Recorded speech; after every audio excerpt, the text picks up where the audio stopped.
नमस्कार। जैसा मैंने आपको बताया था कि हम जो एपिसोड बना रहे हैं उसका टाइटल था मानवीय संबंधों में महारत हासिल करना। तो सबसे पहले बात मैं ये कहना चाहूँगा कि सामाजिक बुद्धिमत्ता अमेरिका में सबसे ज़्यादा मानी जाती है और अमेरिका में जो सामाजिक बुद्धिमत्ता है वो सबसे महत्वपूर्ण रूप भी है और इसे ही सबसे ज़्यादा भुगतान भी मिलता है। सामाजिक बुद्धिमत्ता का मतलब है दूसरे लोगों को साथ लेकर चलने की योग्यता। जीवन में 85% सफलता आपकी सामाजिक योग्यताओं से तय होती है। ये दूसरों के साथ सकारात्मक और असरदार व्यवहार करने और अपने लक्ष्य हासिल करने में उनका सहयोग लेने की योग्यताओं से तय होती है। श्रेष्ठ मानवीय संबंध कैसे बनाएं और कैसे कायम रखे जाएं, ये सीखने से आपके करियर और व्यक्तिगत जीवन में जितनी प्रगति हो सकती है उतनी शायद कोई दूसरी चीज़ सीखने से नहीं हो सकती। बुरी खबर यह है कि दूसरों को साथ लेकर चलने की अयोग्यता व्यक्तिगत और कार्यालयीन जीवन में असफलता, कुंठा और दुख का मूलभूत कारण बन जाती है। एक अध्ययन के अनुसार 10 साल की अवधि में नौकरी से निकाले गए कर्मचारियों में से 95% को क्षमता या तकनीकी योग्यता की कमी के कारण नहीं बल्कि उनकी सामाजिक योग्यताएं कमज़ोर होने की वजह से निकाला गया। मनोवैज्ञानिक सिडनी जुराई के अनुसार जीवन में आपको अधिकांश खुशी दूसरों के साथ सुखद संबंधों से मिलती है और ज़्यादातर समस्याएं दूसरों के साथ दुखद संबंधों से पैदा होती है। जीवन में आपकी अधिकांश समस्याएं लोगों से संबंधित होती है। सौभाग्य से आप दूसरों को साथ लेकर चलने में बहुत निपुण बन सकते हैं और इस वीडियो के माध्यम से या ऐसे मेरे किसी भी वीडियो के माध्यम से आप ऐसे कई आजमाए हुए तरीके सीख सकते हैं जो कि बड़े बड़े मोटिवेटर्स रहे हैं, जिनसे लगभग किसी भी तरह की परिस्थितियों में लगभग किसी के भी साथ आप अपने संबंधों को तत्काल सुधार सकते हैं। मैं आपको बताने जा रहा था संबंध सुधारने की 7 कुंजियाँ, उनमें से जो है किस तरीके से वो काम करेगी आपको बताता हूँ। दूसरों के साथ अपने संबंध सुधारने के लिए आप 7 सकारात्मक, सृजनात्मक और मनोवैज्ञानिक दृष्टि से सुदृढ़ प्रोडक्टिव व्यवहारों का अभ्यास कर सकते हैं। इनमें से हर एक महत्वपूर्ण, सम्मानित और मूल्यवान महसूस करने की दूसरों की गहरी अवचेतन ज़रूरतों से संबंधित है। ये अवचेतन ज़रूरतें बचपन में ही पैदा हो जाती है और आप इस बात पर हैरान रह जाएंगे कि उन्हें संतुष्ट करने से कितने ज़्यादा लोग आपको पसंद करने लगेंगे।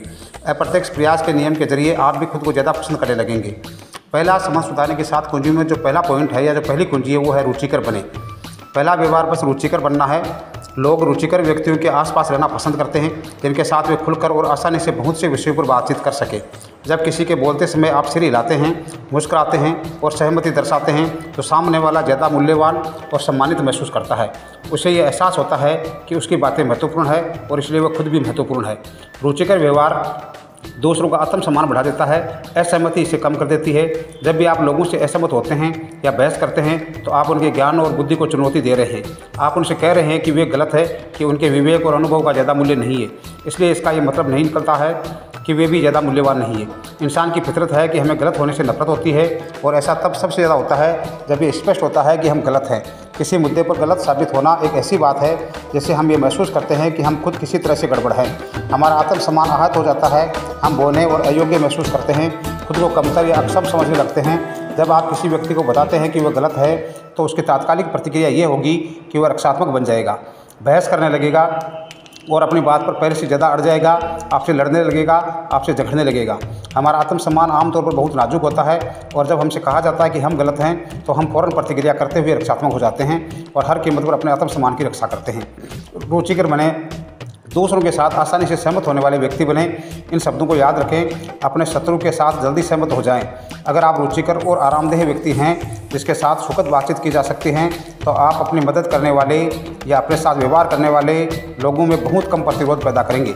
भले ही आप तथ्यों के ज्ञान के आधार पर यह जानते हो कि सामने वाला स्पष्ट रूप से गलत है या झूठ बोल रहा है, लेकिन आपको खुद से ये सवाल पूछना चाहिए, ये मामला कितना महत्वपूर्ण है कि सच्चाई बताई जाए। अगर ये मामला महत्वपूर्ण नहीं है तो ऐसा मत होने के बजाय उसे जाने दें, उसकी बातों को गौर न करें और अपने दिमाग से उन बातों को निकाल दें।